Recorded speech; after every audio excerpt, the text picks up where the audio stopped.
നമസ്കാരം. കനത്ത മഴയെ തുടർന്ന് സ്കൂളുകൾക്ക് അവധി പ്രഖ്യാപിക്കുന്നതിനെ ചൊല്ലി കളക്ടർമാരുടെ സോഷ്യൽ മീഡിയ പേജുകളിൽ കുട്ടിപ്പടയുടെ സ്നേഹപ്രകടനങ്ങളും രക്ഷിതാക്കളുടെ വിമർശനങ്ങളുമൊക്കെ അരങ്ങേറുകയാണ്.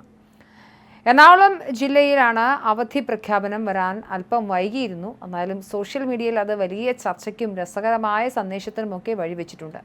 രാവിലെ സ്കൂളിൽ പോകാനായി കുളിക്കാൻ കയറാൻ ഒരുങ്ങുന്നതിനിടെ വാട്സപ്പ് പരിശോധിച്ചപ്പോഴാണ് അവധി വിവരം എറണാകുളത്തുള്ളൊരു കുട്ടിയെ അറിയുന്നത്. ഞാനിപ്പോൾ കുളിച്ചേനെ എന്ന ആത്മഗതത്തോടെ പോയ വിദ്യാർത്ഥി കാര്യങ്ങൾ അവിടെയും നിർത്തിയില്ല. സ്കൂൾ അവധി പ്രഖ്യാപനം വൈകി അറിയേണ്ടി വന്നതിൻ്റെ ചെറിയ പരിഭവം കുട്ടി എറണാകുളം ജില്ലാ കളക്ടർ ജി പ്രിയങ്കയ്ക്ക് നേരിട്ട് വാട്സപ്പിൽ സന്ദേശമായി അയക്കുകയും ചെയ്തു. എന്നാൽ തീരുമാനമെടുക്കാൻ വൈകിയതിൽ കളക്ടർ വിഷമിക്കാതിരിക്കാൻ സാരമില്ല, റെഡ് അലേർട്ട് വൈകിയല്ലേ പ്രഖ്യാപിച്ചത്, ആന്റിയുടെ കുറ്റമല്ല എന്ന് അത്ഭുതപ്പെടുത്തുന്ന ആശ്വാസവാക്കും അവൻ സന്ദേശത്തിൽ കൂട്ടിച്ചേർത്തു. സാധാരണയായി മഴക്കാലത്ത് അവധി വന്ന് വീഴുമ്പോൾ കളക്ടർമാരുടെ സോഷ്യൽ മീഡിയ പ്രൊഫൈലുകളിൽ കുട്ടികളുടെ സന്ദേശപ്രവാഹം ഉണ്ടാകാറുണ്ട്. മുത്തേ, പൊന്നെ, ചേച്ചി എന്നൊക്കെ വിളിച്ച് പ്രിയപ്പെട്ട കളക്ടർമാർക്ക് മേൽ സ്നേഹവും ആശംസകളും ചൊരിയുന്ന കുരുന്നുകൂട്ടത്തെയാണ് എപ്പോഴും കാണാറുള്ളത്. എന്നാൽ അടിക്കടിയുള്ള ഈ അവധികളോട് തീരെ താല്പര്യമില്ലാത്തവരും വൈകി മാത്രം തീരുമാനമെടുക്കുന്ന സമ്പ്രദായത്തെ എതിർക്കുന്നവരുമായി ചിലരിൽ നിന്നും വലിയ തരത്തിലുള്ള കടുത്ത വിമർശനങ്ങളും ഉയരാറുണ്ട്. കഴിഞ്ഞ ദിവസം എറണാകുളത്ത് അവധി പ്രഖ്യാപനം വൈകിയതിൽ സ്വാഭാവികമായി ചെറിയ പ്രശ്നങ്ങളുണ്ടായിരുന്നു എന്ന് തന്നെ കളക്ടർ ജി പ്രിയങ്ക വ്യക്തമാക്കുന്നുണ്ട്. പുലർച്ചെ 4 മണിയോടെയാണ് കേന്ദ്ര കാലാവസ്ഥാ നിരീക്ഷണ കേന്ദ്രം ജില്ലയിൽ റെഡ് അലേർട്ട് ഔദ്യോഗികമായി പ്രഖ്യാപിച്ചത്. അതിനുശേഷമുള്ള ഭരണപരമായ നടപടികൾ വേഗത്തിൽ പൂർത്തിയാക്കി പുലർച്ചെ 5 മണിയോടെ തന്നെ PRD വഴി മാധ്യമങ്ങളെ വിവരമറിയിക്കുകയും കളക്ടറുടെ പ്രൊഫൈലുകളിൽ പോസ്റ്റ് ചെയ്യുകയും ചെയ്തിരുന്നെന്നാണ് കളക്ടറുടെ വിശദീകരണം.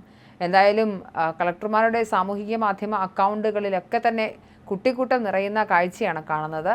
അവധി മറ്റേതെങ്കിലും ജില്ലയ്ക്ക് പ്രഖ്യാപിച്ചാൽ തങ്ങൾ കൂടി അവധി തരില്ലേ എന്ന ചോദ്യം മുതൽ അവധി കിട്ടിക്കഴിഞ്ഞാൽ നന്ദി പറയുന്ന വരെയുള്ള കാര്യങ്ങളിലൊക്കെ കുട്ടിക്കൂട്ടത്തെ കാണാം. എന്തായാലും കളക്ടർമാരുടെ പേജുകളുടെ കമൻറ്റ് ബോക്സിൽ ന്യൂജൻ വിളികളാണ് മൊത്തം. അതേസമയം കഴിഞ്ഞ ദിവസം കനത്ത മഴയെ തുടർന്ന് ആലപ്പുഴ ജില്ലയ്ക്ക് അവധി നൽകിയിട്ടും കളക്ടർക്ക് ഫേസ്ബുക്ക് പേജിൽ വിമർശനം നേരിട്ടിരുന്നു. അവധി പ്രഖ്യാപിക്കാൻ വൈകിയതാണ് രക്ഷിതാക്കളുടെ രോഷത്തിനിടയാക്കിയത്. കഴിഞ്ഞ ദിവസം 11 ജില്ലകളിലെ കളക്ടർമാർ തിങ്കളാഴ്ച വിദ്യാഭ്യാസ സ്ഥാപനങ്ങൾക്ക് അവധി പ്രഖ്യാപിച്ചപ്പോഴും ആലപ്പുഴയിൽ കുട്ടനാട്, ചെങ്ങന്നൂർ എന്നീ 2 താലൂക്കുകൾക്ക് മാത്രമാണ് കളക്ടർ ഷാജി വി നായർ അവധി നൽകിയത്. എന്നാൽ രാത്രിയിൽ മഴ തുടർന്നതോടെ അവധി ജില്ല മുഴുവനാക്കാൻ തീരുമാനിച്ചു. തുടർന്ന് രാവിലെ 6 മണിയോടെയാണ് അവധി അറിയിപ്പ് കളക്ടറുടെ ഫേസ്ബുക്ക് പേജിൽ വന്നത്. അവധി പ്രഖ്യാപനത്തെ വിദ്യാർത്ഥികളടക്കം സ്വാഗതം ചെയ്തപ്പോൾ രക്ഷിതാക്കൾ തീരുമാനം വരാൻ താമസിച്ചതിൽ രോഷം പ്രകടിപ്പിച്ചു. ചേർത്തലയിൽ ഇത്രത്തോളം മഴ പെയ്തിട്ടും എന്തുകൊണ്ട് അവധി പ്രഖ്യാപിക്കൽ വൈകി എന്നും രാത്രി 1 മണിക്ക് ഫോണിൽ സൈറൺ വന്നിട്ടും അവധി കൊടുക്കുന്നില്ലേ എന്നും കളക്ടറുടെ ഫേസ്ബുക്ക് പേജിൽ കമൻറ്റുകളുണ്ടായിരുന്നു. കുട്ടികൾ ട്യൂഷന് പോയെന്നും നിങ്ങൾക്കൊക്കെ എന്ത് കളക്ടറാണെന്നും ഒക്കെ ചോദിക്കുന്ന രക്ഷിതാക്കളെയും കമൻറ്റ് ബോക്സിൽ കണ്ടു. അതേസമയം കുട്ടികൾക്ക് ആഹാരമൊരുക്കിയെന്നും അവധി നേരത്തെ അറിയിക്കാമായിരുന്നു എന്നും പരിഭവം പങ്കുവച്ചവരും ധാരാളമുണ്ട്. എന്തായാലും മഴക്കാലത്ത് അവധി പ്രഖ്യാപനങ്ങൾ മാത്രമല്ല, അവധി പ്രഖ്യാപനങ്ങളെ തുടർന്നുള്ള രസകരമായ കമൻറ്റ് ബോക്സ് വിശേഷങ്ങളുമുണ്ട്.